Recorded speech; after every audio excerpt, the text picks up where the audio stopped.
സഹായിച്ചതായി Kerala police സുസജ്ജമാണ്. Police സേനയിൽ പ്രത്യേക സൈബർ വിഭാഗം ആരംഭിക്കുകയും cyber dome, cyber wall, artificial ഇന്റലിജൻസി അധിഷ്ഠിതമായ security operation centre, WhatsApp chat bot മുതലായവ വികസിപ്പിച്ചെടുത്ത രാജ്യത്തിന് തന്നെ മാതൃകയാണ്.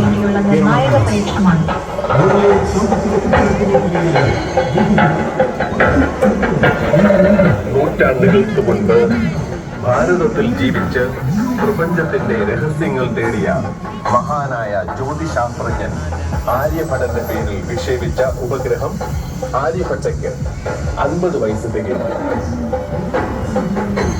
ഒരു ജനതയുടെ പുരാതന ജ്ഞാനവും ആധുനിക അഭിലാഷവും കൂട്ടിയിണക്കുന്ന മഹാസംരംഭമായിരുന്നു ആദ്യ ഉപഗ്രഹമായ ആര്യഭട്ടയിൽ നിന്ന് ഭാരതീയരെ ബഹിരാകാശത്തെത്തിക്കുന്ന ഗഗൻയാൻ വരെയുള്ള ISRO വിജയമാണ്.